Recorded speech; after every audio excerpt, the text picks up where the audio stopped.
We will never give up. We will never concede. It doesn't happen. You don't concede when there's theft involved. I know that everyone here will soon be marching over to the Capitol building to peacefully and patriotically make your voices heard.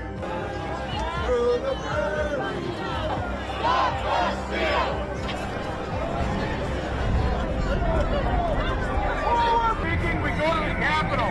The Capitol's this direction. We are going to the Capitol, where our problems are. It's that direction.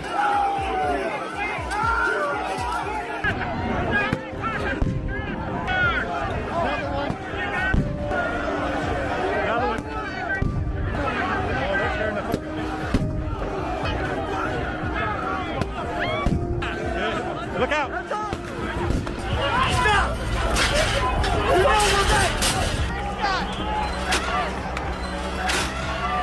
Up on the steps of the backside of the Capitol, we're seeing protesters overcome the police. The police are now running back. This entrance, police stand aside and allow rioters to stream in unchallenged. On the north side of the building, police in riot gear yield and let the crowd in.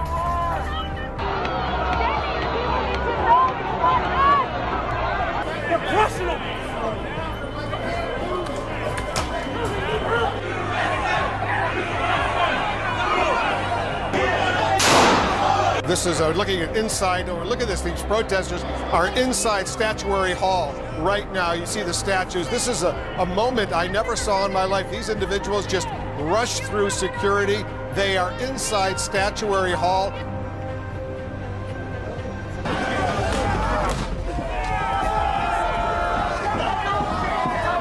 But you have to go home now. We have to have peace. We have to have peace. So go home. But go home and go home in peace. Donald J. Trump called for the insurrection against the United States of America. You talked about Al-Qaeda.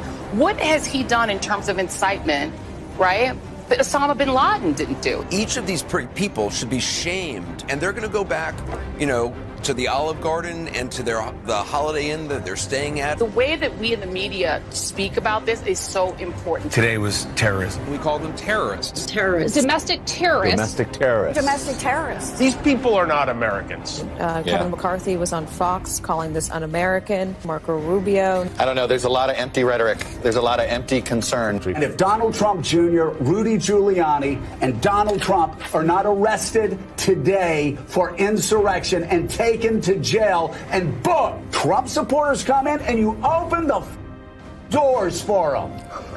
You open the doors for them and let them breach the people's house.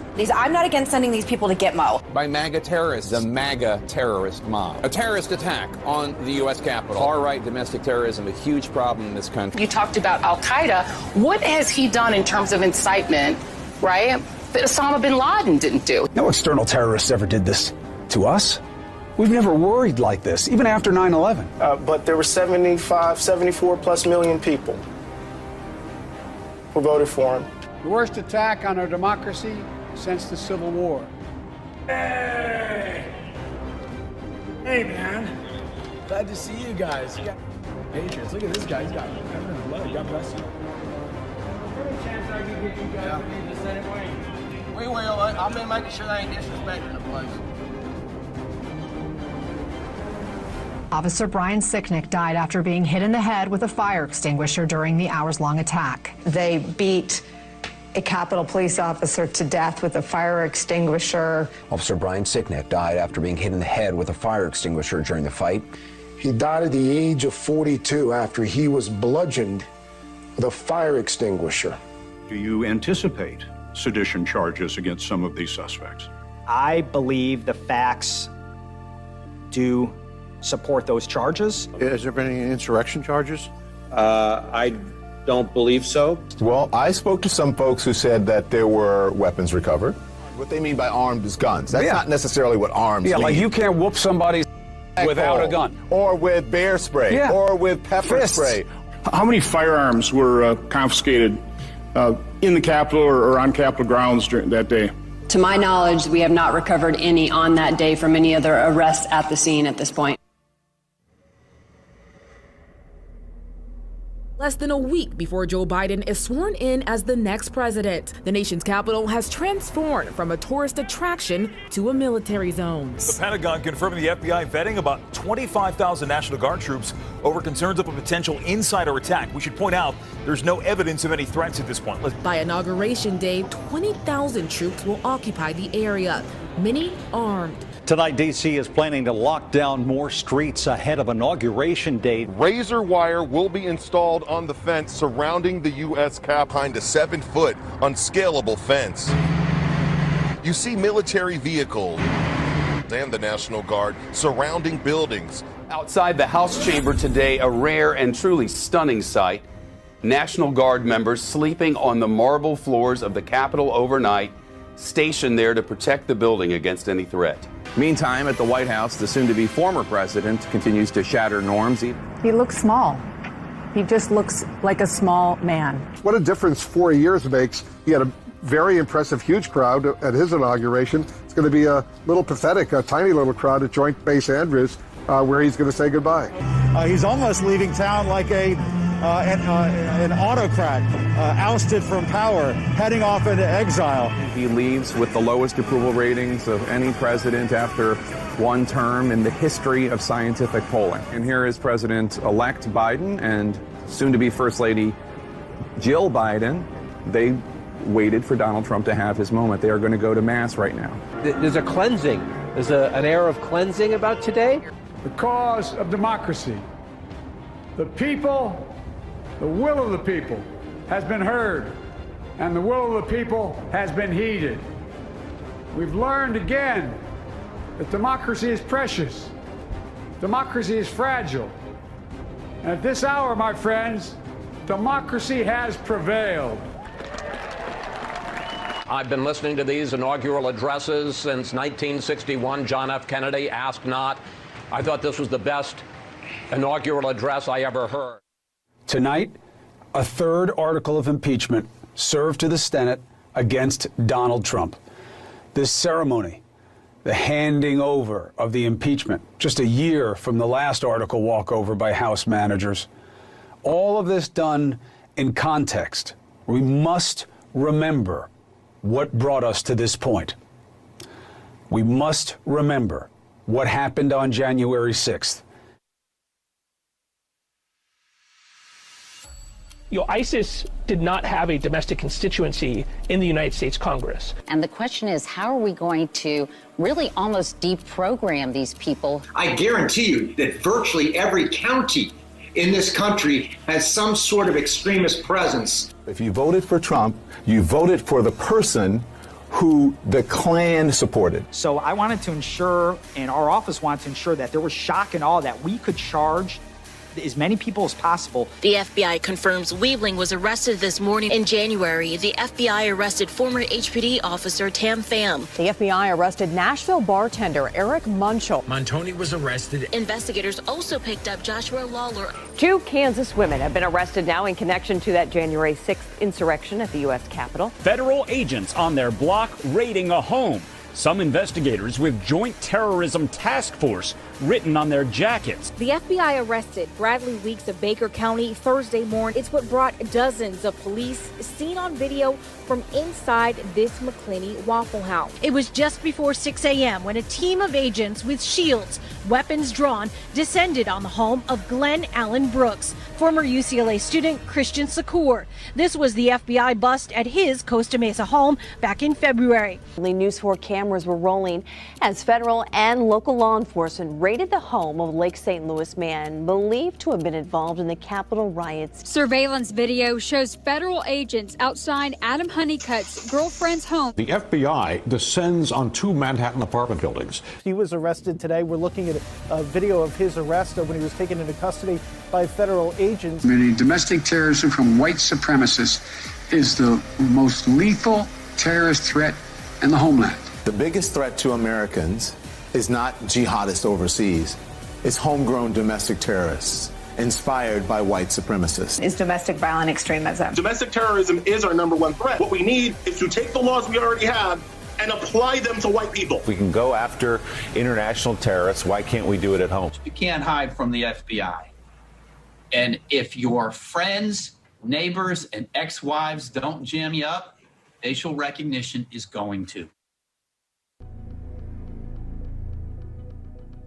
And now this is not a crisis. This is a full-blown disaster that they've created. More than 13,000 unaccompanied minors are in U.S. custody, and the Biden administration is searching for places to house them. But it is total mayhem when the sun goes down out here in the... It's fair to call the deteriorating situation at the U.S.-Mexican border a crisis, even if the Biden administration refuses to use that word. This significant surge coming after President Biden ended Donald Trump's so-called Remain in Mexico policy. So did you come here because Joe Biden was elected president? Basically. The idea that they were A, prepared, and B, that things are going well on the border seems disconnected from reality. They're jail-like facilities. They're not meant for children at all, while the administration is struggling and searching for somewhere else to put them. And the other aspect has been the lack of transparency for cameras to actually... Biden administration restricting media access at the border. The capacity for this location for COVID purposes is 250.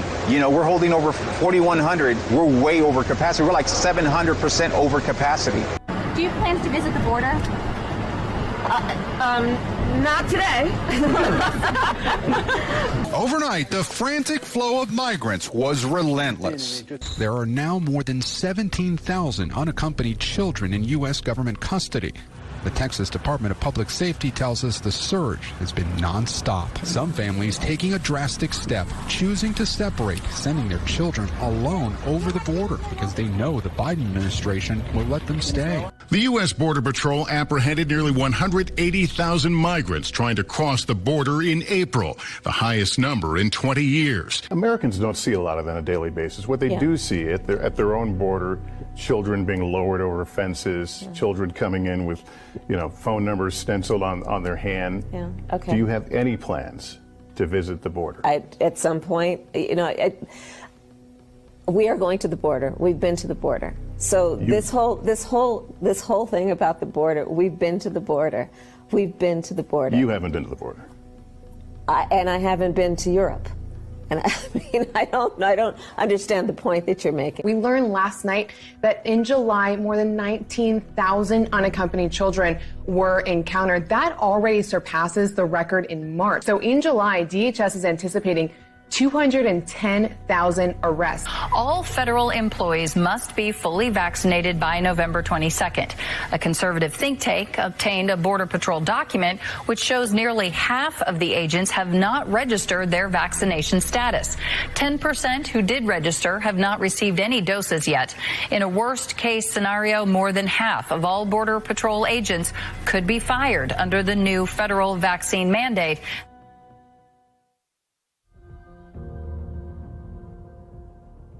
Businesses are boarded up and dying.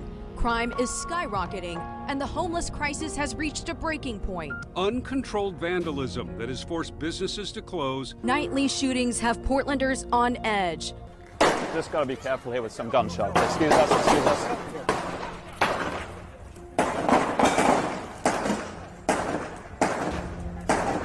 It sounds like gunshots. I'll let you know what this is. Isn't that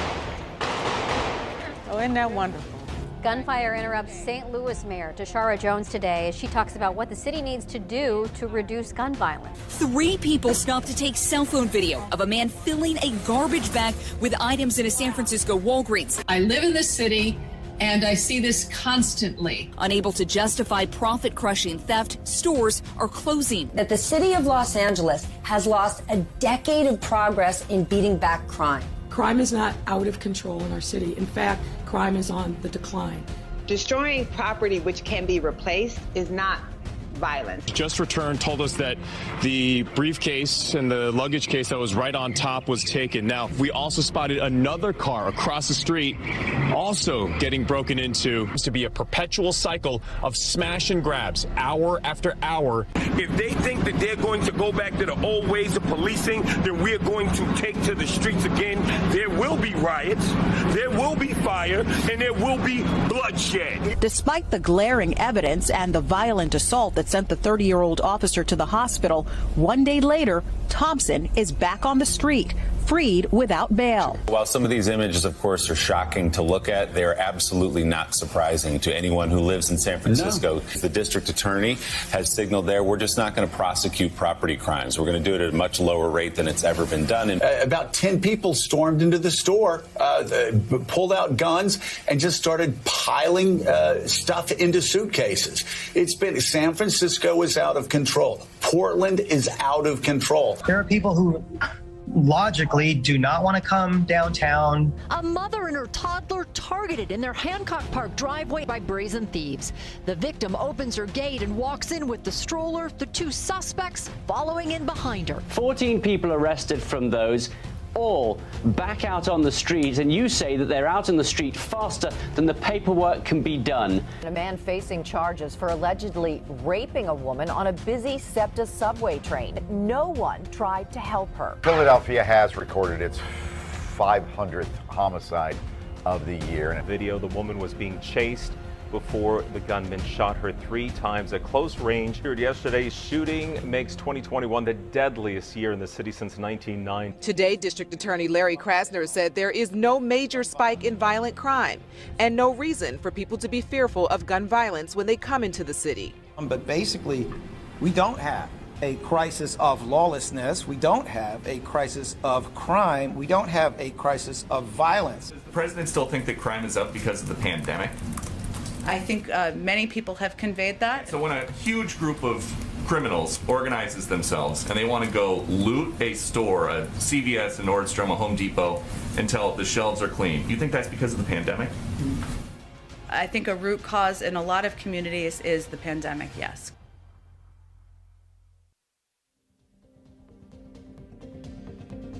The latest now in the FBI raid of Rudy Giuliani's New York City home and office. Authorities seized electronic devices, including a cell phone from President Trump's personal attorney during his time at the White House. Federal agents raided Giuliani's Manhattan apartment, waking him up at 6 o'clock in the morning. If this can happen to the former president's lawyer, this can happen to any American.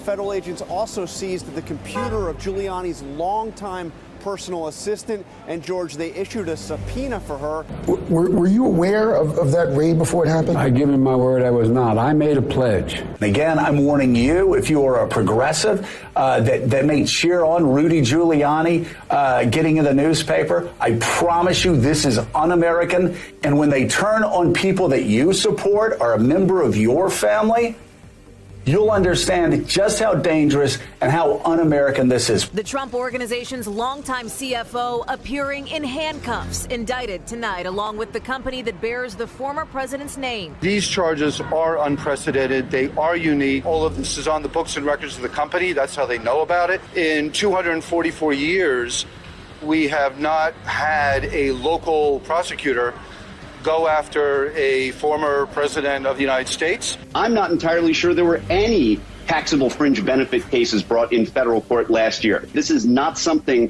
taxable fringe benefits, that becomes a criminal tax fraud case very often. Yesterday, we heard from a whistleblower within the U.S. government who reached out to warn us that the NSA, the National Security Agency, is monitoring our electronic communications and is planning to leak them in an attempt to take the show off the air. The whistleblower, who is in a position to know, repeated back to us information about a story that we are working on that could have only come directly from my texts and emails.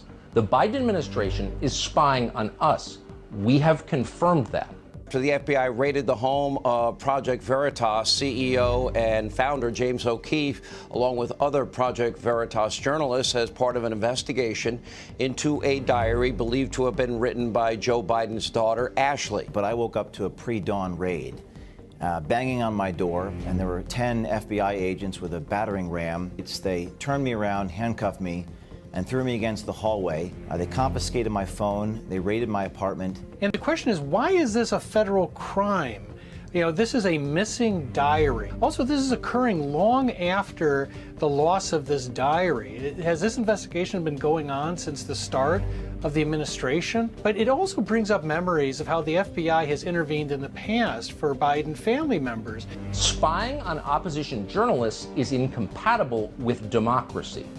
If they are doing it to us, and again, they are definitely doing it to us, they are almost certainly doing it to others. This is scary, and we need to stop it right away.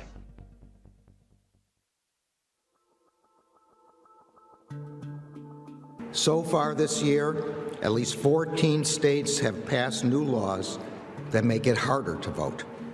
And some jurisdictions, based on disinformation, have utilized abnormal post-election audit methodologies. States across the country race to enact laws to suppress voting. Is this all voter suppression in action? Extraordinary surge of voter suppression laws. There's a huge wave of new voter suppression efforts. Republican voter suppression efforts. Massive voter suppression. This is Jim Crow on steroids, what they're doing in Georgia. Parts of our country are backsliding into the days of Jim Crow. Can Arizona's election audit get any more laughable? Cuckoo for Cocoa Puffs audit. I think it's just downright bizarre. The whole thing is ludicrous. Quite frankly, it's ludicrous. Do you want to avoid another terror attack on the U.S. Capitol? Checking for bamboo traces on ballots. They're actually examining the ballots with UV light to see if there are any traces of bamboo in the paper. You know, there's Bamboo Ninja. Bamboo paper and Cyber Ninja's fake audit. Yeah, I think the Justice Department has got to be involved and has to be aggressively involved. You know, that fraud that is going on in Arizona now. In Arizona, Joe Biden beat Donald Trump by 11,000 votes. An audit in Maricopa County, done by an outside firm, found 57,000 questionable ballots. So you admit that you guys did delete, Maricopa County did delete files off the server after the election?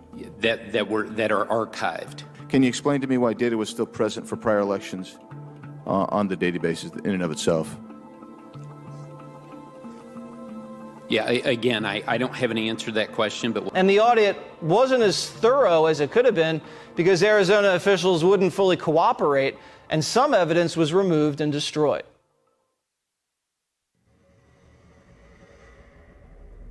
You know it's costing more to buy just the basic items to feed your family. We've gone from stagnation to an economy that is growing faster than it has in nearly 40 years. Consumer prices rose in March at the fastest pace in 9 years. Gasoline prices rose over 9% in a single month. Propane, kerosene, firewood, 16%. Most economic analysts have believed that it will have a temporary or transitory impact. In the end, it will be transitory. A lot of that seems to be transitory. But most of the price increases we've seen were expected. Housing, that is real low. Products are not just harder to get, but more expensive. Beef up 17%, new and used cars up 24%, and gas up 42%. Take a look at the stock market now. It's higher than it's ever been. If you take a look at what economy is growing, the United States. In America. Oh my God, that is hilarious. Would that I had the magic wand on this. As you know, of course, oil is a global market. It is controlled by a cartel. Inflation as a product of demand has an upside, correct? 6.2%. That's the highest since October of 1990. Meanwhile, the rest of employees basically see their wages go down in inflation terms. So again, I think it's premature to say. What I would be saying to the president is I would just ask him to keep doing what he's doing. If you care about inflation, then pass the Build Back Better Act. That's what's in the Build Back Better Act, and it's why, if you care about inflation, pass the Build Back Better Act. Best thing we can do is pass Build Back Better. And the Build Back Better agenda will help reduce inflation. While nobody likes to pay more, on average, we have the money to do so. Experts say there are new signs of economic recovery fueling a wave of optimism across the country. Created 6 million jobs this year. That's more than any president in history has created in his first year in office. To me, we have the strongest economy perhaps I have ever seen. See that number this morning, the unemployment number? It's the best in years, not best in 69. You know, under this president's leadership, he has overseen the greatest resurgence in an economy in his first year in office. You know, greater than any other president that we know of. Big economic relief for millions of Americans who have been dealing with soaring energy prices. Cost at the pump finally easing up, with the national average for a gallon of regular falling to $3.35, the lowest since October. Just look at that.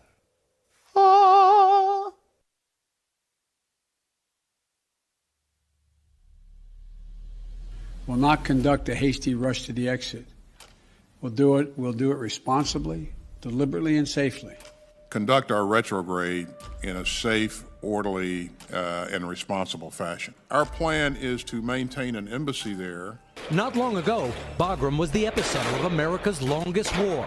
When U.S. troops left, they cut the power. The Americans say that they handed over this base to the Afghans in an orderly way so that they could continue the fight against extremists. Taliban are making rapid advances now that the Americans have left here. But there's a 300,000 plus or minus military force, and it is their job to defend their country. And I want to understand white rage, and I'm white, and I want to understand it. One, we're not withdrawing. We're staying. The embassy is staying. Is a Taliban takeover of Afghanistan now inevitable? No. Your own intelligence community has assessed that the Afghan government will likely collapse. That is not true. The drawdown is proceeding in a secure and orderly way. Kabul is not in an imminent threat environment. Right now, where Taliban fighters have captured the city of Jalalabad, the capital of Nangarhar province. It was one of 2 remaining government strongholds, and really just a few hours' drive away from the capital, Kabul. Helicopters and airplanes circled over Kabul, shuttling between the embassy, where sensitive documents were burned, and the airport, as the Taliban closed in. This is standard operating procedure. There are plans in place. This is being done in a very deliberate way. It's being done in an orderly way, and it's being done with American forces there to make sure we can do it in a safe way. Let's take a step back. This is manifestly not Saigon.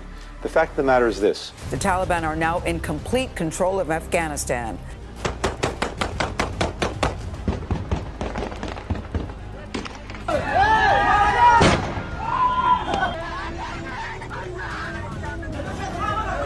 The sudden capture of the country's capital has shocked the world and caused bedlam this morning at the Kabul airport, where thousands of Afghans are struggling to get on the next plane out. Many observers compare the scenes to the fall of South Vietnam back in 1975. Taliban fighters took control of the capital less than 20 years after U.S. forces overthrew their government.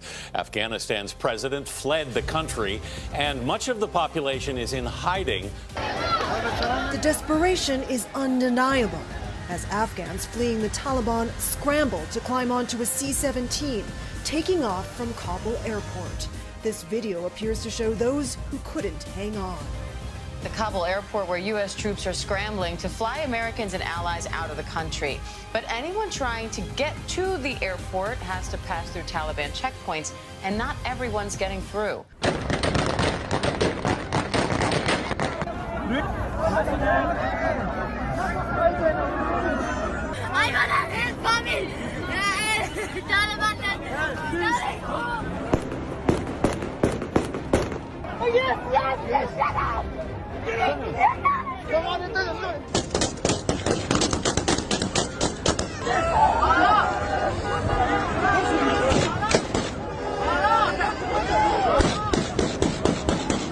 President Biden get this so wrong? There is only one person to hold responsible, and that is President Biden. I mean, to hear Jake Sullivan call this the successful drawdown of the U.S. Embassy there, his words, I mean, is almost comical. Where is the president? You know, why isn't he communicating fulsomely to the American people? I mean, why isn't he out there now?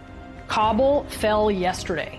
Where is the president? I inherited a deal that President Trump negotiated with the Taliban. And some of the Afghans did not want to leave earlier because the Afghan government and its supporters discouraged us from organizing a mass exodus. Afghanistan political leaders gave up. The Afghan military collapsed. The president said that the buck stopped with him, but in fact, this speech was full of finger pointing and blame, especially for the Afghans. You can't really say the buck stops with me if you don't really take the blame. But we've all seen the pictures. We've seen those hundreds of people packed into a C-17. We've seen Afghans falling. That was 4 days ago, 5 days ago. But the idea that somehow there's a way to have gotten out without chaos ensuing, I don't know how that happened. So for you, that was always priced into the decision?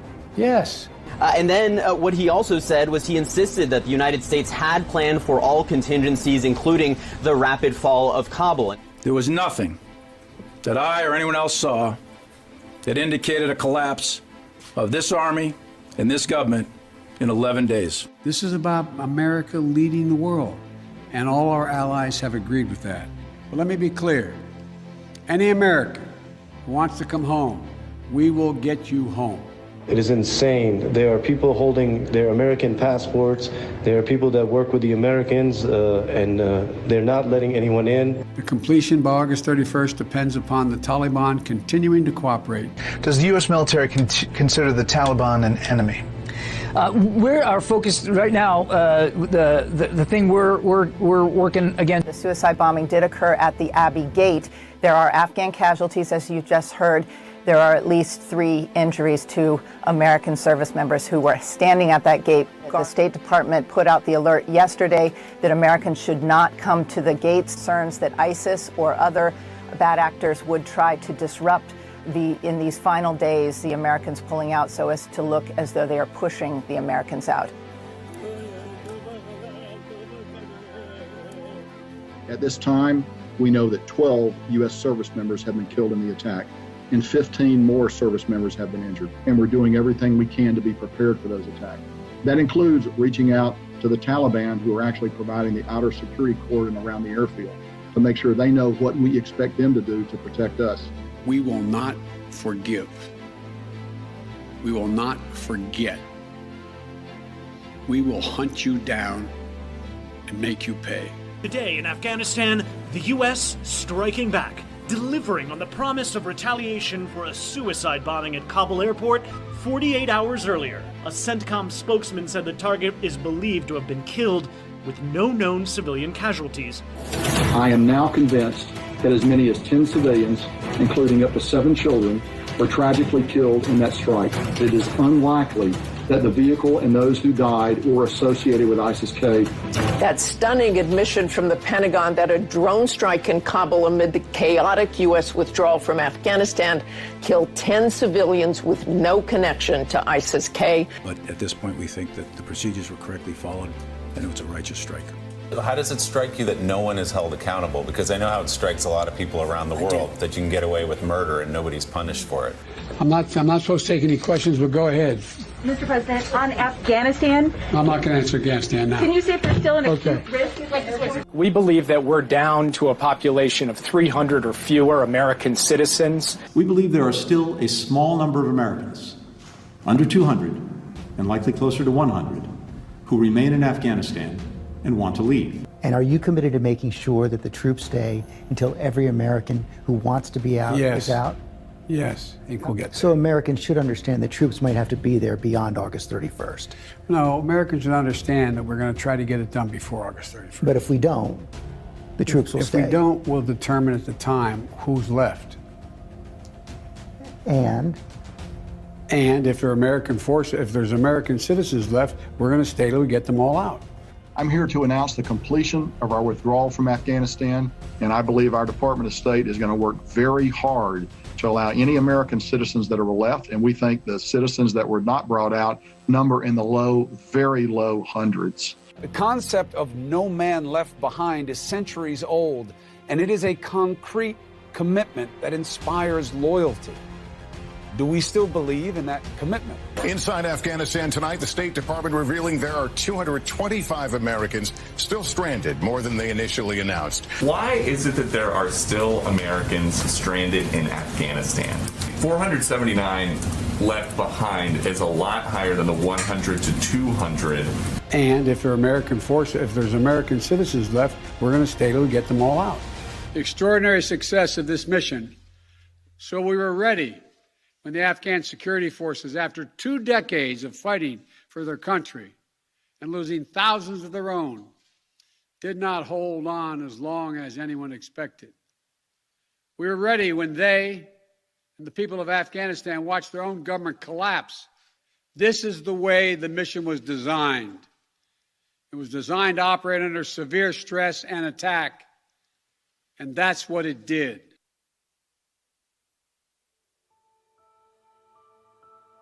And anytime you're over 50 in this polarized environment, that's really solid. It's sort of the new 60%. President of the United States offering a bold new plan. Big, bold, huge progressive ideas. Big and bold, really bold, sweeping legislation. Big, bold, ambitious plans. We've been talking over these last few moments about how bold these plans are. How have Americans been responding to the president's address? We got 85% approving of the speech. Presidential, caring in this case. Many thought the speech was And Joe Biden's popularity continues to rise. New polling shows President Biden's approval sinking fast. 43% of Americans say they approve of the president's job performance. That's down 6% from July.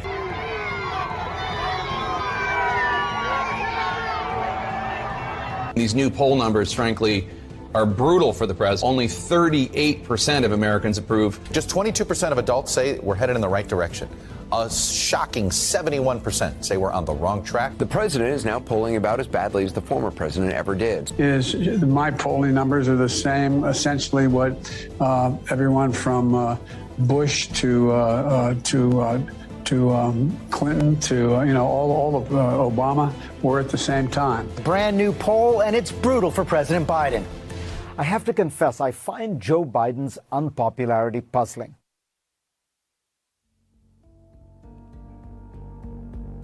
Do we have assaults in our bathrooms or our locker rooms?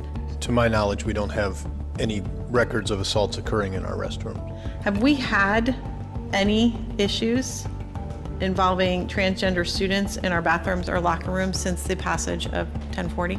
Ms. Sheridan, we have not had any issues to my knowledge. The predator transgender student or person, simply, it does not exist. And Deputies charged the other man, Scott Smith of Leesburg, with obstruction of justice and disorderly conduct after he allegedly physically threatened another person at the meeting. Newly disclosed emails show the Biden White House collaborated with an outside interest group, the National School Boards Association, helping its members craft a letter to President Biden that became the basis 5 days later for a memo by Attorney General Merrick Garland issuing orders to the FBI. The association urged the president in a September 29 letter to consider using the Patriot Act to convict domestic terrorists. The Loudoun County Public Schools covered up the rape of a 14-year-old girl at the hands of a boy wearing a skirt, and as a result of concealing that, a second girl was raped last week, and to prevent all of this from coming out potentially, they arrested the father of the victim, and he's now the face of domestic terrorism, listed individually by the National School Boards Association, all for coming to that meeting. He didn't come to that meeting because he's a bigot. They knew nothing about him. This was a caring father who was involved because of something very personal that happened to his daughter. Instead, they demeaned him, they arrested him, and they tried to put him in jail. These actions could be the equivalent to a form of domestic terrorism. It is dangerous to our children when the parents themselves are the school bully. I don't think parents should be telling schools what they should teach. We have a board of ed working with the local school boards to determine the curriculum for our schools. You don't want parents coming in every different school jurisdiction. And they want to shut down our schools and, move kids over to charter schools and private schools without the oversight of the state. And that's wrong. We don't have time to be wasting on these phony, trumped-up culture wars. This fake outrage that the right-wing media peddles to juice their ratings. And the fact that he's willing to go along with it instead of talking about serious problems that actually affect serious people. So Barack Obama, who really is a heartless monster, and I'm glad that's clear to everyone now, described the rape of a child as phony right-wing outrage? A judge finding this week a 14-year-old male student guilty on 2 counts of sexual assault. Officials saying he wore a skirt, entered a girl's bathroom, and assaulted a 15-year-old female student back in May. The predator transgender student or person, simply, it does not exist. That refers to Scott Smith, whose 15-year-old daughter was raped, and the Loudoun County School Board covered it up because it would have interfered with their transgendered policy during Pride Month. Do you apologize to Scott Smith and his 15-year-old daughter, Judge? But he was cited by the School Board Association as a domestic terrorist, which we now know that letter and those reports were the basis for your... Senator, that's wrong. Shameful. Judge, this is shameful. This testimony, your directive, your performance is shameful. Okay, that's not... Thank God you are not on the Supreme Court. You should resign in disgrace, Judge. Parents demanding resignations after they say a sexual assault on campus was covered up. Now, it's a hot-button issue in the state's very tight governor's race. Shows that Youngkin is pulling ahead of McAuliffe by an 8-point margin. And I'm here today because I believe Virginia will make the right choice. That what you all do here over the next 9 days will determine the next 4 years for this country. Because you see, what happens in Virginia will in large part determine what happens in 2022, 2024, and on. We're going to win. I think we're going to win in Virginia. Republican Glenn Youngkin has defeated Democrat Terry McAuliffe, a big night for the GOP, an alarm bell for President Biden and the Democrats heading into next year's midterm elections. The fact of the matter is that Joe Biden is not a popular president as we sit here this morning. In Virginia, a state he won by 10 points, he's at 45% approval rating right now. I'm going to ban critical race theory. That is like us banning the ghosts. Right. There isn't any critical race theory. It's a legal theory not taught in public schools in Virginia. Critical race theory, which isn't real, turned the suburbs 15 points to the Trump insurrection-endorsed Republican. These Republicans are dangerous. That this isn't a party that's just another political party that disagrees with us on tax policy. That at this point, they're dangerous. They're dangerous to our national security.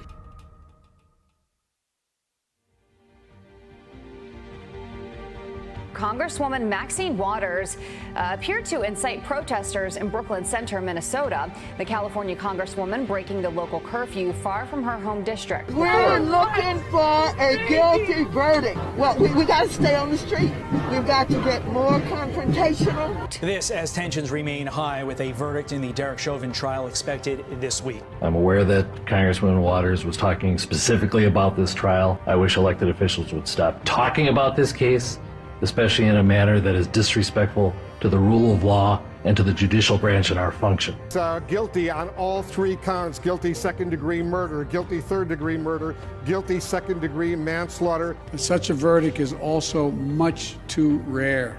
I would not call today's verdict justice. This verdict is not justice. This was not the system working. I am glad that he is guilty of all charges because I want a verdict that keeps this country from going up in flames.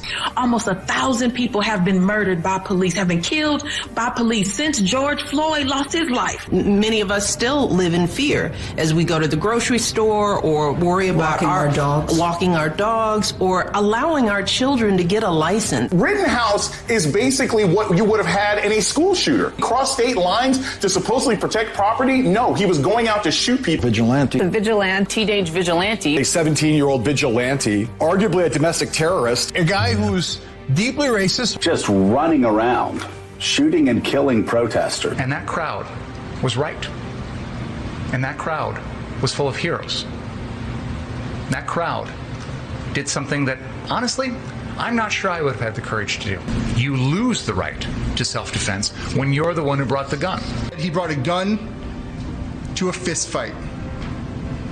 And he was too cowardly to use his own fist to fight his way out. A van transporting the jury was aggressively tailed by a freelance producer. I have instructed that no one from MSNBC News will be permitted in this building. Overnight, scattered protests from coast to coast from people angered by the verdict. Marchers on the streets in Brooklyn, New York. A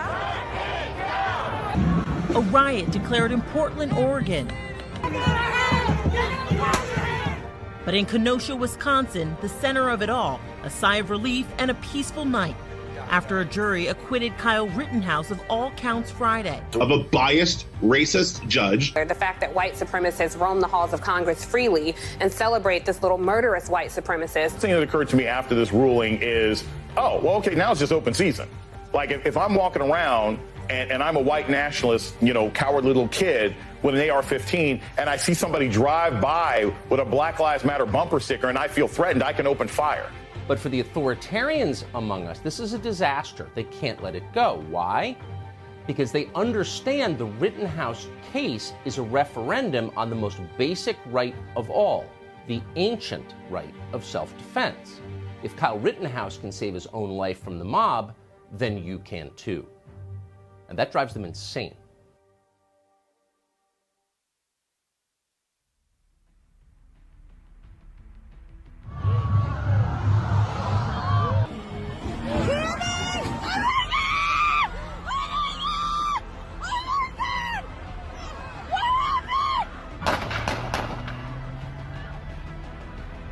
Breaking news on this Sunday night before Thanksgiving, and it comes out of Wisconsin, the city of Waukesha. Apparently, a red SUV plowed through the crowd that was there to watch a Christmas parade.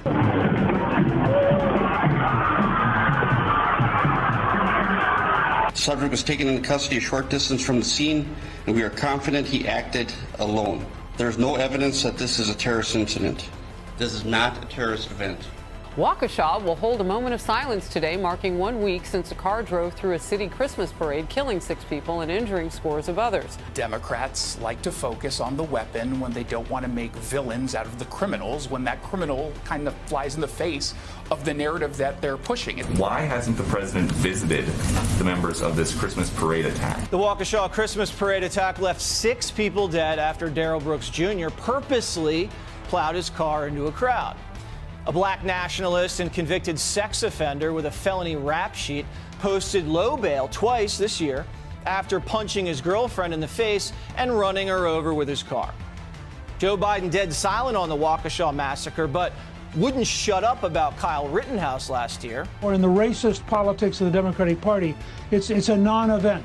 It can't be allowed to occur because it breaks up the drama and it breaks up the narrative.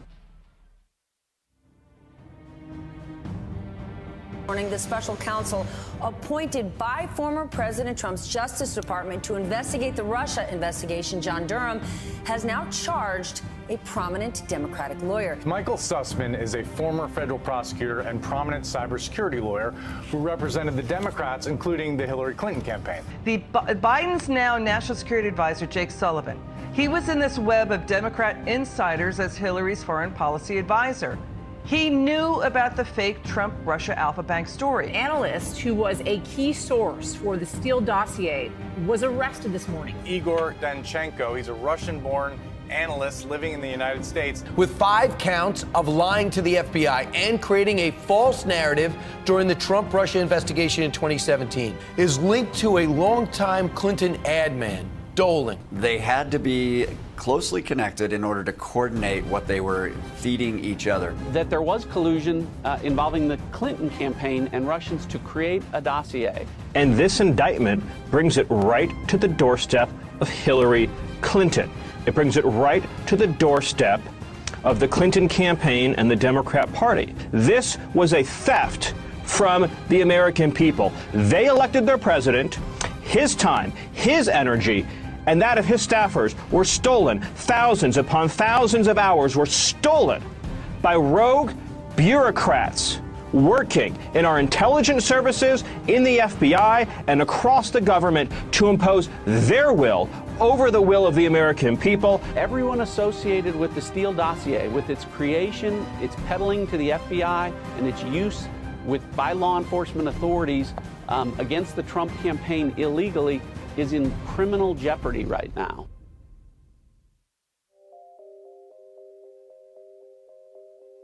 People would ask me, knowing what you know now, do you wish like you had a third term?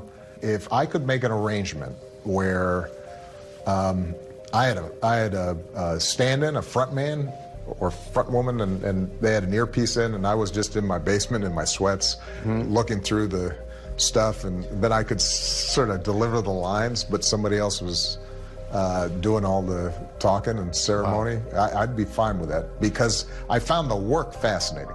Anyone with eyes and ears can see and hear that Joe is not totally fine. Yesterday's brand new Rasmussen poll revealing half of the country is now worried that Joe Biden is not physically or mentally up to the job. Excuse me, Fennell, and what am I doing here? I'm going to lose track here. And the former general, I keep calling him general, but the guy who runs that outfit over there. It's a national security crisis because our adversaries around the world, Iran, Russia, Venezuela, China, they're watching this, they're looking at this, they're looking at the United States, its chief representative, the president of our country, who's unable to get through even a softball interview without a cheat sheet, who falls down not once, not twice, but 3 times going up a flight of stairs. So the best way to get something done, if it holds near and dear to you that you like to be able to Anyway, we're going to get a lot done. I wrote the bill on the environment. Pay them more. This isn't employees. Who's really running the Biden administration? Not Joe. You guys are bad. I'm not supposed to be answering all these questions. I'm supposed to leave. India, they're suffering at What this do you say to moment. the folks in Will India? you make Look, I'm sorry. This is the last question I'll take, and I'm really going to be in trouble. I'm sorry. I'm going to get in trouble with staff if I don't do this the right way. Jennifer Jacobs, Bloomberg. I'll take your questions, and as usual, folks, they gave me a list of the people I'm going to call on. So, Jonathan, Associated Press. I'm happy to take questions if that's what I'm supposed to do, Nance, whatever you want me to do.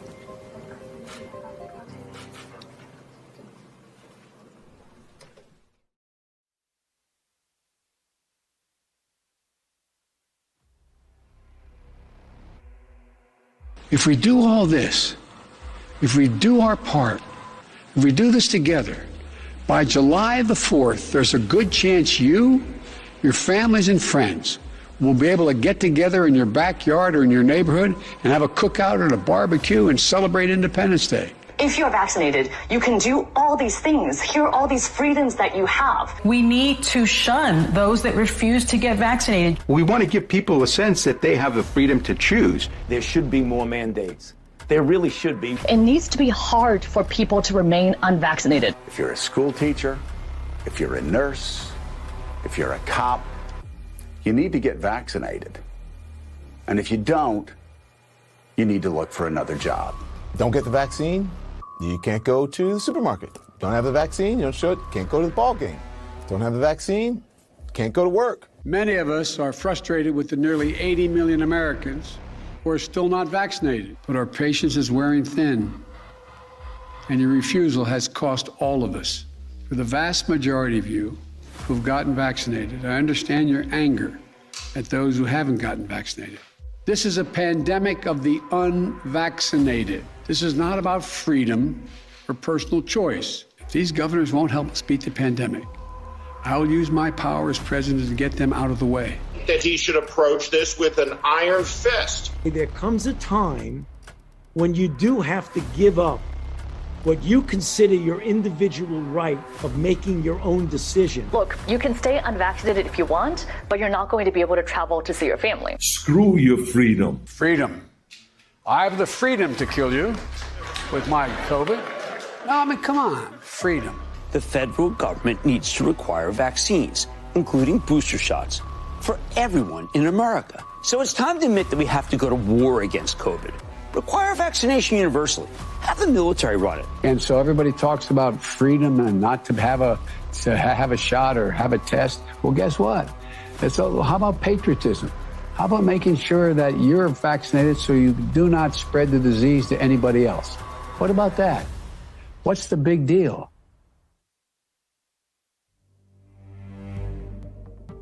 You're not going to get COVID if you have these vaccinations. Vaccinated people do not carry the virus, don't get sick. Now we know that the vaccines work well enough that the virus stops with every vaccinated person. The vaccines will get us to the end of this. If the unvaccinated get vaccinated, they will protect themselves and other unvaccinated people around them. And sadly, a proportion of the elderly and vulnerable may still succumb even if they have had 2 jabs. Literally, the only people dying are the unvaccinated. We're saying try and save your life and that of your family and that of the community. This is a pandemic, really, of the unvaccinated. It's just obvious. If the unvaccinated are not to blame, who is? Fortunate that the vaccinated people are paying a price for the actions of the unvaccinated. This is becoming a pandemic of the unvaccinated. We're going to protect vaccinated workers from unvaccinated co-workers. A pandemic of the unvaccinated. It is, as we've said, a pandemic and an outbreak of the unvaccinated. Yes, I know you're vaccinated. You're the smart ones, but you know there's people out there who aren't listening to God and what God wants. And I wear my vaccinated necklace all the time to say I'm vaccinated. It's going to be vaccines that are going to solve this problem, Wolf. Why I'm vaccinated, but I also have COVID. 3 vaccinated people got COVID in my house. The bottom line is we were still able to get it and transmit it, and the government hasn't been warning about that. Oh, yes, we have. But the CDC doesn't even track the breakthrough infections. We're going to continue protecting the vaccinated. Getting jabbed, not just for themselves, for ourselves, but for friends and family and everyone we meet. And that, after all, is the teaching of Jesus Christ. For the unvaccinated, you're looking at a winter of severe illness and death. For yourselves, your families, and the hospitals you may soon overwhelm.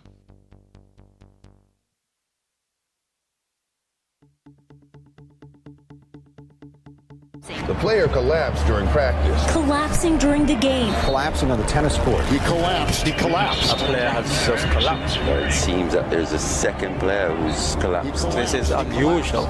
Never seen anything like this. Yeah, what's going on? Well, this is really disturbing. High school senior is in the hospital after collapsing on the tennis courts. Breaking new details on the deaths of a high school soccer player. Finland, Denmark's star man Christian Eriksen collapsing towards the end of the first half. A South Carolina high school football player has died after collapsing at football practice. 17-year-old Ryan Jacobs' heart stopped. Unexpectedly collapsed on the field. Megan went into cardiac arrest. 17-year-old Blake Barklage died suddenly from a cardiac incident. Senior football player who suddenly died in the midst of a game. Yeah, the 15-year-old died last night while practicing with a soccer club. Cause of Nicholas Lorenas' death still remains unclear tonight, but a 16-year-old student from West Catholic Preparatory High School collapsed while warming up for a scrimmage. The sudden death of a Little Rock Central High School football player has an entire community reeling tonight. 15-year-old Joshua Ivory Jr. collapsed here at the Southwest High School yesterday, but authorities still haven't determined why he died. The 19-year-old collapsed during the football team's preseason conditioning Sunday. 17-year-old Jack Alcatab, he's a football player who died after practice yesterday. Cause of death hasn't been announced. And a two-sport athlete from Keenan High School died suddenly overnight. For a 7th grader who collapsed and died during basketball practice at Chartiers Valley Middle School last week. Paul was found dead Friday morning around 7 a.m. at his home. Coroner Larry Harris tells WCBI no cause of death has been confirmed. Israeli health officials released a report showing that vaccinated young people, particularly young men, were developing a potentially fatal complication, a heart inflammation called myocarditis. Dr. Peter Liu is the chief scientific officer at the University of Ottawa Heart Institute. He's an expert in myocarditis.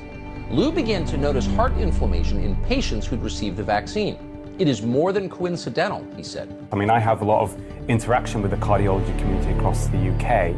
And anecdotally, I've been getting told by colleagues that they are seeing younger and younger people coming in with heart attacks.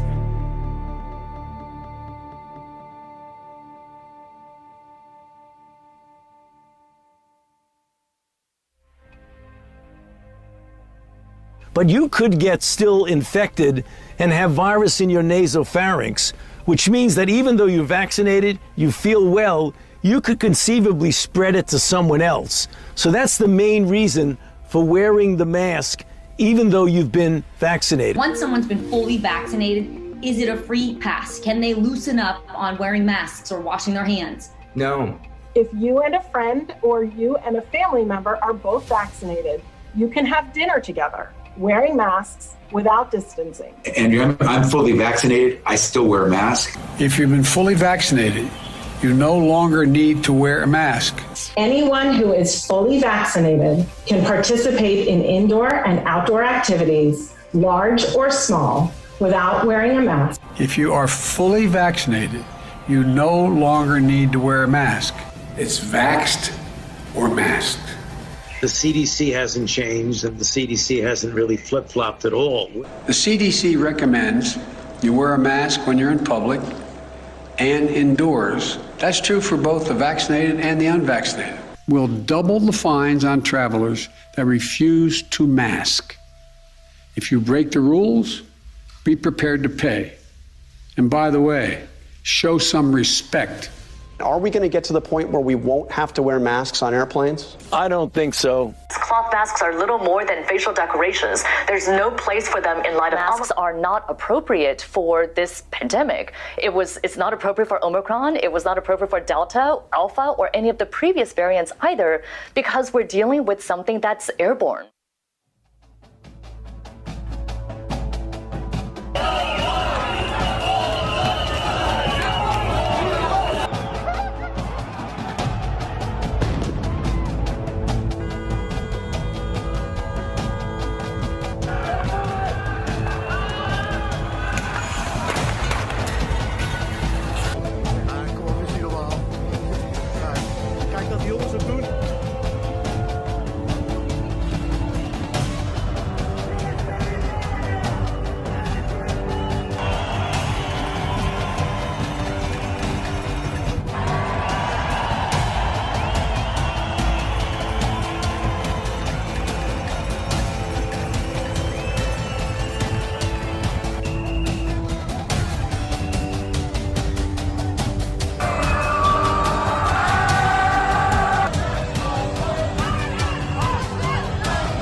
There will be no removal of masks to consume alcohol outdoors. To protect the health system, we're going to lock out people who are not vaccinated and can be. But yes, there's going to be a vaccinated economy, and you get to participate in that if you are vaccinated. Queenslanders needing life-saving surgery. It's been revealed that patients will be denied that procedure unless they're fully vaccinated. Anyone that is spitting, coughing or sneezing or threatens to do so, they can be issued with an infringement notice. Fines will range from $1,300 to more than $13,000 for 6 months behind bars. Police will be patrolling and conducting compliance checks. And 400 of those notices were again for people being outside of their home without a reasonable excuse. Army patrols hit the streets of Sydney on Monday to help enforce coronavirus curbs, have been tasked with going door to door, checking that people who have tested positive are isolating at home.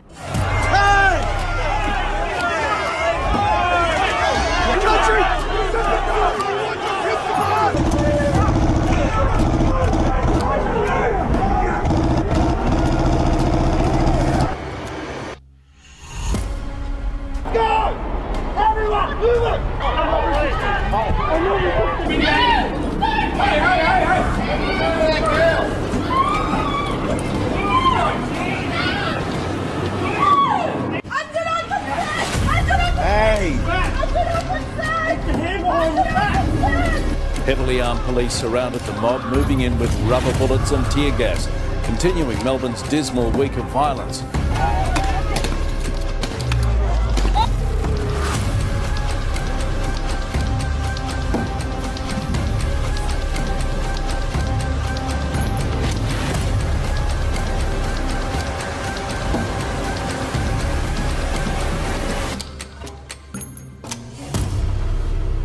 A friend of mine went to work and got tested for COVID. He tested positive. He got put into this quarantine camp. I have a scooter and they ran my number plate, and they ran the number plate and seen the footage that I was with the person who had tested positive, and that's how they knocked on my door and knew where I lived from running my number plate. So then the police officers blocked my driveway. I walked out and I said, what's going on? Are you guys testing me for COVID? What's happening? They said, no, you're getting taken away and you have no choice. You're going to Howard Springs. It's a $5,000 fine if what? If I walk out onto that path. Three people have escaped from the Howard Springs COVID quarantine facility. Now, major police checkpoints have been set up around Howard Springs for the past several hours. As you can see in these pictures, they've been conducting thorough searches in car boots, checking vehicle registrations, cars and buses alike. They're being monitored daily through a government smartphone app, which uses facial recognition and geolocation technology. It will alert you with, I guess, like an alarm sound, and it says it's time to check in. With returnees from interstate having the option of being checked by a police patrol or monitored through the app. We're acting on the public health order. You need to be outside for an essential reason. Laying on the beach, just having a sunbathe, it's not an essential reason to be outside. Tragically, today we announced the deaths of 7 people who have lost their lives to COVID-19. 1 person was not vaccinated. 3 people had received 1 dose of a COVID vaccine, and 3 people had received 2 doses of a COVID vaccine. This week, more small businesses have gone to the wall because we have made it a crime for people to work for themselves. Simply not wanting the vaccine is not a reason. From Saturday, the 13th of November, if you have not received at least your first dose of a vaccine, you will not be permitted to attend your workplace in that role, and a failure to comply with the direction is a $5,000 fine. If you support, champion, give a green light, give comfort to, support anybody who argues against the vaccine, you are an anti-vaxxer. Absolutely. If you want your life to continue close to normal, get your jab. For people who make the choice to not get vaccinated, no vax means no freedom pass. You can now see family and friends again in their homes and use the bathroom inside. Stay local and do not congregate. Don't talk to your neighbours. Please keep to your bubbles. Variant that it can be spread by people simply walking past one another. So keep those movements outside to the bare minimum. I don't think I'll ever be satisfied so long as there's someone who is eligible and hasn't been. And that's why I've said this, there's not going to be an endpoint to this vaccination program. We have to put the communal responsibility ahead of individual preferences. But if they're not going to do that, sometimes you've got to do things that are unpopular, but that clearly supersede individual choices. EU leaders have agreed to develop a COVID-19 vaccine passport. Italy is the latest country in Europe to announce a vaccine certificate system. Green Pass will be needed to get into public venues like gyms and theaters and to eat indoors at a restaurant. Olaf Scholz is getting behind mandatory vaccinations. Austria's government has approved a new lockdown which will only apply to unvaccinated people.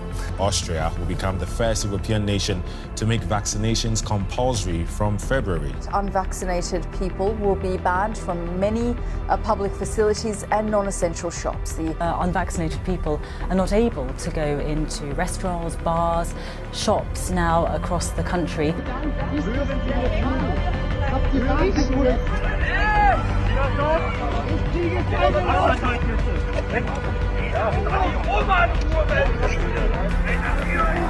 Bitte zurück! Das wird gerückt! Das wird gefilmt, du blöder Wichser!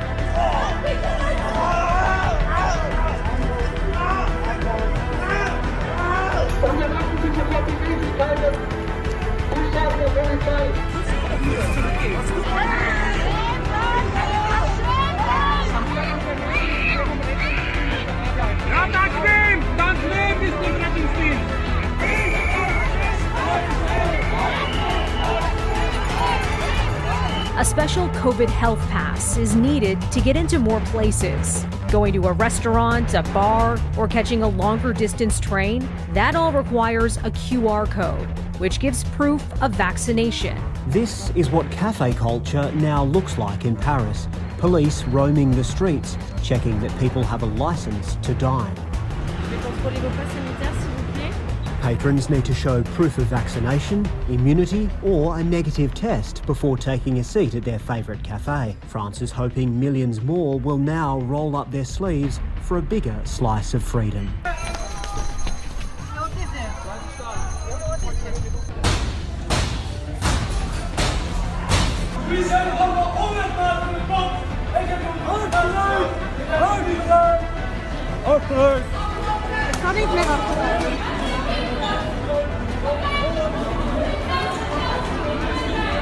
Everyone 12 or older on a plane or train within Canada should be fully vaccinated. Testing will no longer be an option. The right thing and gotten vaccinated, you deserve the freedom to be safe from COVID-19. The rules are very simple. To travel, you've got to be vaccinated.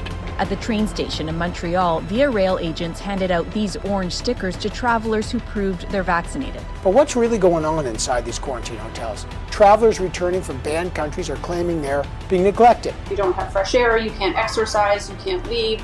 The food is atrocious and it's not. And what the hell's going on here? I've got 3 tests. I have a right to know when my test is coming. No chance at all to say what I want.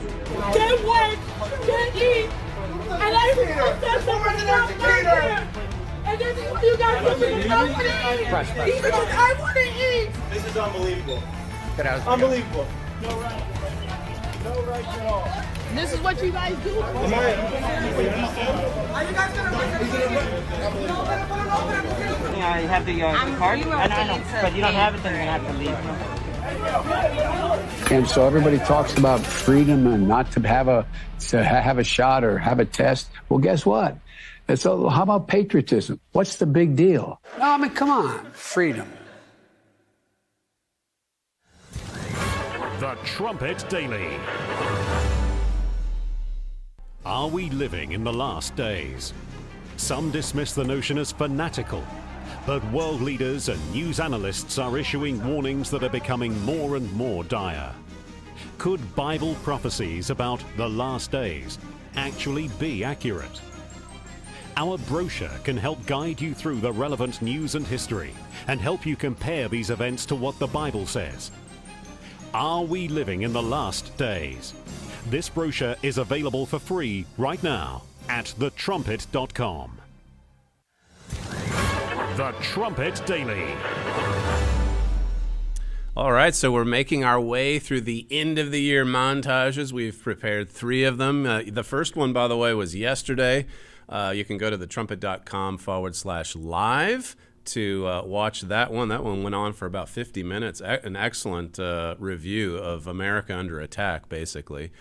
We just posted that also on our YouTube channel. We haven't had much activity there in quite a few months, and YouTube has had quite a lot of activity there, just taking down all of our videos. In any event, hopefully it'll stay up, but if you want to go to YouTube and watch yesterday's show, you can get that or get to that at our YouTube channel. All right, the final montage that begins with the communist attack coming from the Wuhan lab and then takes you right through quite a few of these so-called natural disasters that have been going on all over the world, and then a pretty good snapshot or review of what has happened in various regional hotspots around the world as well.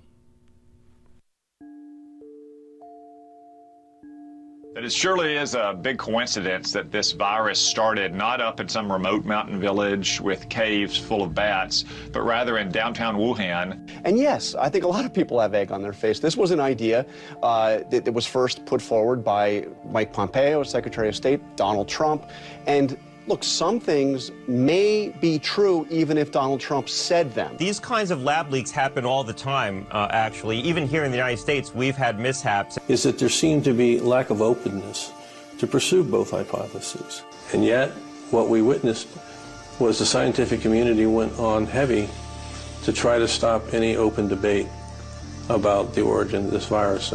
People forget that, but if you go back then, even though you lean towards feeling that this is more likely a natural occurrence, we always felt that you've got to keep an open mind, all of us. So I think it's a bit of a distortion to say that we deliberately suppress that, because what I do, and I try very hard, is to be guided by the truth. And sometimes the truth becomes inconvenient for some people, so they react against me because I represent science. Dr. Fauci, do you still support funding of the NIH funding of the lab in Wuhan? Senator Paul, with all due respect, you are entirely and completely incorrect that the NIH has not ever and does not now fund gain-of-function research in the Wuhan Institute. Fauci himself was implicated in the very pandemic he'd been charged with fighting. Fauci supported the grotesque and dangerous experiments that appeared to have made COVID possible. Fauci knew perfectly well that he had funded gain-of-function experiments at that very same laboratory. We do not fund. You fund Dr. Barrett's gain-of-function research? Dr. Barrett does not doing gain-of-function research. The emails prove that Fauci lied about this under oath. Attached to that email was a document. It was entitled, quote, Barrick, Shi et al., Nature Medicine, SARS gain-of-function.pdf. A lot of what you're seeing as attacks on me, quite frankly, are attacks on science. So if you are trying to, get at me as a public health official and a scientist, you're really attacking not only Dr. Anthony Fauci, you're attacking science. Science and the truth are being attacked. Senator Cruz told the Attorney General you should be prosecuted. Yeah. I have to laugh at that. I should be prosecuted. What happened on January 6th, Senator?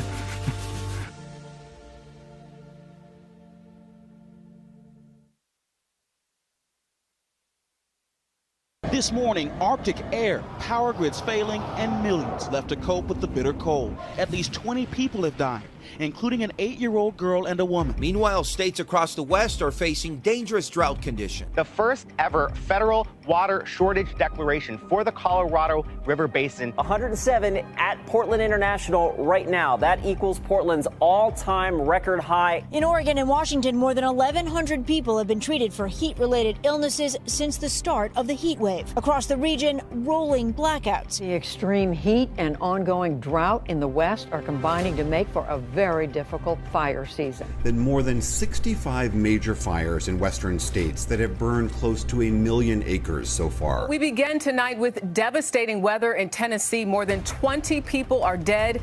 Dozens are missing after extreme flooding this weekend. A record 17 inches of rain. Tonight, search and rescue teams are searching for the dozens of people still missing, including children. We now have 22 individuals that have lost their life in this event. But this is a disaster which spans nations. In Erfstadt, west of Cologne, several houses collapsed, others are in jeopardy. But work to protect them was impossible with roads washed away. There's so many people dead. And with more rain predicted, the work of the emergency services won't be over anytime soon. Welcome back to ABC News Live. Haiti is dealing with another blow this morning as we learn that a medical oxygen plant was damaged in the earthquake there, leaving it unable to provide oxygen to local hospitals. So far, that earthquake is estimated to have killed more than 2,000 people and left thousands more without homes. Let's take you to the Philippines now, where the number of people who have died after a super typhoon hit last week has risen to more than 375. Carnage in many areas, no power, no communication. David, the 5th strongest hurricane to hit the U.S. mainland in recorded history. The communities of Grand Isle, Golden Meadow, and Matthews were the first hit by Ida's devastating force and are now the last to be rescued. This isn't about being a Democrat or a Republican. We're Americans, and we'll get through this together. Houses are only home to heartbreak. Those who could afford to lose the least have lost the most. Multiple deaths reported as the remnants of Ida merged with the front to produce chaos. For the first time in recorded history, the National Weather Service issuing a flash flood emergency for all 5 boroughs of New York City. And roughly 24 homes are destroyed in Mullica Hills, New Jersey, after a tornado touched down there overnight as part of the same storm system. On the island of La Palma, rivers of molten rock are swallowing up people's lives and homes. At least 350 houses have been entombed and over 400 acres are buried. 4 people have been killed and dozens more injured in wildfires in southern Turkey. Many neighborhoods were evacuated as flames engulfed homes. and vehicles. Scores of homes and businesses on Evia have been destroyed. Entire forests have been lost. They flee in boats and ferries, not knowing when or what, if anything, they might one day return to. Search and rescue operations continue across Kentucky. More than 70 people in the state are confirmed dead. Of the ones that we know, the age range is 5 months to 86 years, and 6 are younger than 18. That's my dad. Sorry. But I don't know where that came from.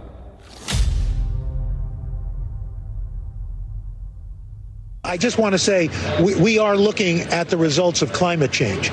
And then, of course, add to that the fact that this is all part of this, scientists tell us, climate change. You're going to hear a lot about climate change in the hours to come, and we should, because this is a climate change story. The globe is at stake. We're about to have more deaths in a year in the globe because of climate change than all of the world wars in the last 100 years combined. We must attack the cancer of climate change that is driving these destructive storms. Let me welcome the man who will lead us out of darkness, our great president, Joseph Robinette Biden.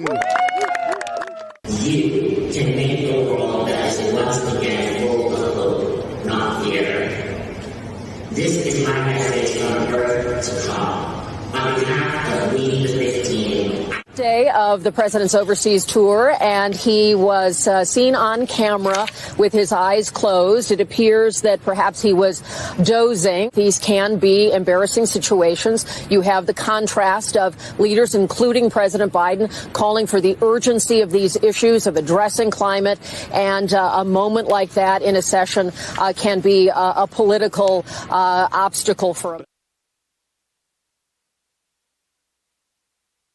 Sunday will mark the end of a political era in Germany when elections take place for a new leader to replace Angela Merkel as Chancellor after 16 years. She's going to remain in charge for the foreseeable future until they can come up with a coalition. The centre-right CDU, now led by Armin Laschet, appears to be trailing Olaf Scholz's centre-left SPD. There he is, Olaf Scholz. This has been a very tight election, and the exact makeup of Germany's next government is far from certain. Today, Social Democrat Olaf Scholz took the reins of power from Angela Merkel, took the oath of office, and took his place in a new political chapter in Europe's largest democracy. We're following breaking news right now. President Biden holding a high-stakes virtual meeting with Russian President Vladimir Putin right now. Russia is on maneuvers and wants the West to know about it. New threats from Vladimir Putin, surrounded by his generals, demanding that NATO withdraw its troops from Eastern Europe. Satellite images from the last 2 months show Russian battle groups training near the border.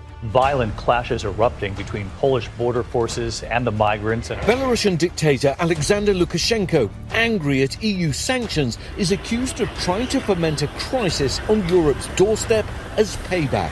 Russia sent 2 nuclear-capable long-range bombers to patrol the skies over Belarus, part of its message to NATO to stay out of the region. We're talking about the Nord Stream 2 pipeline. The project is almost complete, but opponents still haven't given up the fight against it, arguing that it's a geopolitical project and that it threatens European security. Outrage from U.S. officials after Russia carried out a missile test early Monday. The test has so far generated over 1,500 pieces of trackable orbitable debris that now threaten the interests of all nations. Biden has announced a deal with Great Britain to supply Australia with nuclear-powered submarines. France is furious. And it's not just the French who are ticked off now over this submarine deal.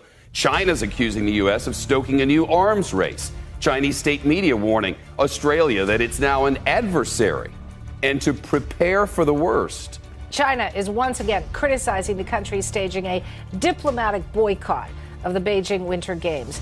Its foreign ministry says those countries will pay a price for their, quote, mistaken acts. This summer, it was reported that China began construction of what experts said were more than 100 new silos for intercontinental ballistic missiles. We now have to start worrying about whether every Chinese satellite might not, in fact, be a disguised nuclear warhead. China warning the United States not to, quote, play with fire when it comes to Taiwan. increasingly aggressive actions directed at Taiwan. But Biden administration officials stopped short of guaranteeing U.S. military intervention. President Xi Jinping has vowed to never allow the self-governed democracy to become formally independent. It's not just rhetoric. At this point, it's becoming action, military action. And we will fight the war if we need to fight the war.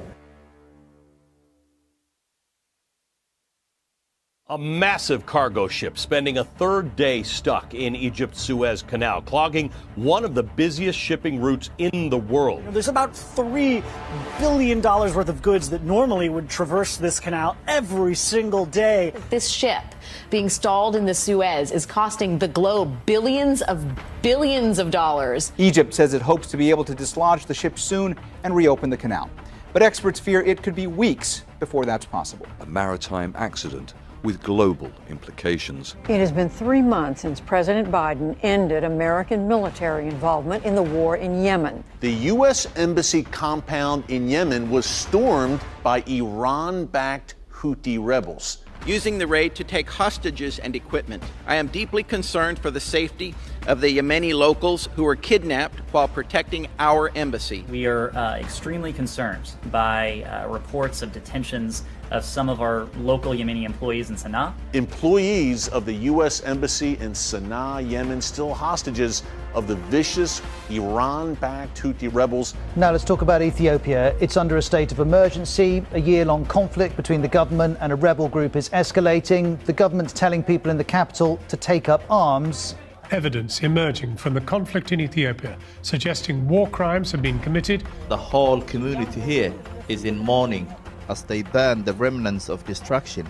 They know the conflict isn't over yet. Back here in Africa, where the recent military coup in Guinea highlights the nature of leadership in the continent. Condé has been accused by critics of corruption and profiting from the mineral-rich country while leaving the citizens in poverty. Security forces fired live rounds to disperse the demonstrators. Coup leaders have removed regional governors and replaced them with military commanders. Any defiance will be treated as an act of rebellion. Okay, just over a year to remind you, there have been 3 military coups, 2 in Mali and 1 in Guinea. There's also been unsuccessful attempts as well in Niger and Sudan. Israel says it's massing troops on the border with Gaza and calling up thousands of reservists ahead of a possible ground invasion of the Hamas-ruled territory. The death toll in this conflict is rising. On Monday, around 6 p.m. local time, it began firing rockets. Israel swiftly launched multiple strikes in return. On the ground, residents picked through the destruction caused by days of Israeli airstrikes. There have been clashes at the Al-Aqsa Mosque in Jerusalem. Hamas is launching rocket attacks on Israel. Israel's carrying out airstrikes in Gaza. And the funerals have begun, with deaths on both sides. The conflict between Israel and Hamas is escalating.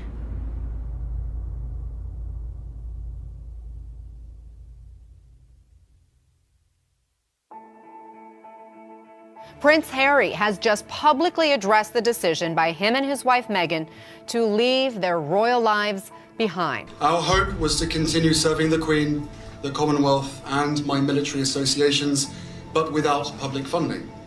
Unfortunately, that wasn't possible. I will always have the utmost respect for my grandmother, my Commander-in-Chief, and I am incredibly grateful to her and the rest of my family for the support they have shown Meghan and I over the last few months. Buckingham Palace has confirmed that the Duke and Duchess of Sussex will not be returning as working members of the royal family. And also concerns and conversations about how dark his skin might be when he's born.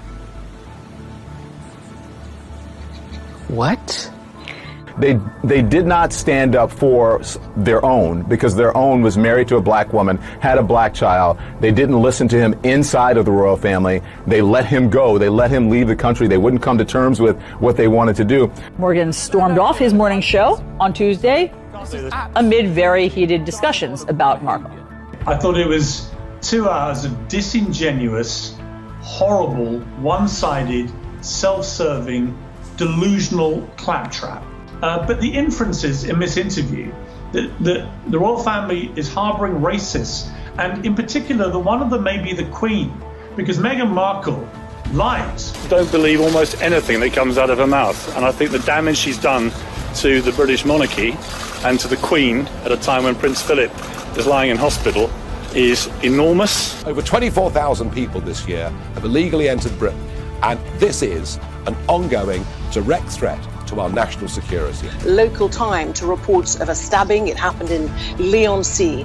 We have the confirmed death of the MP, Sir David Amess. The Conservative MP, Sir David Amess, has been stabbed to death while conducting a constituency surgery in Essex. A 25-year-old man has been arrested on suspicion of murder. Sir David, who was 69, died from multiple wounds, and the knife was recovered at the scene in a church in Leigh-on-Sea.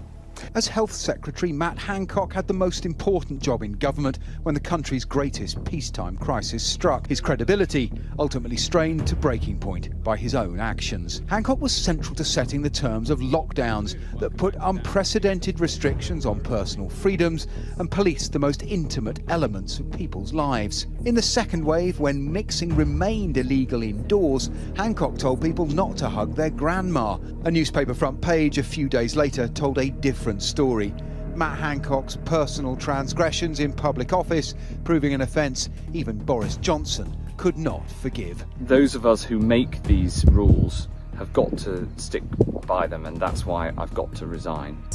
Britain's Prime Minister Boris Johnson has apologised for showing a video which shows his staff joking about a Christmas party last year at number 10 Downing Street, which was in the middle of the coronavirus lockdown. It was a business meeting. And we know there was a Christmas party.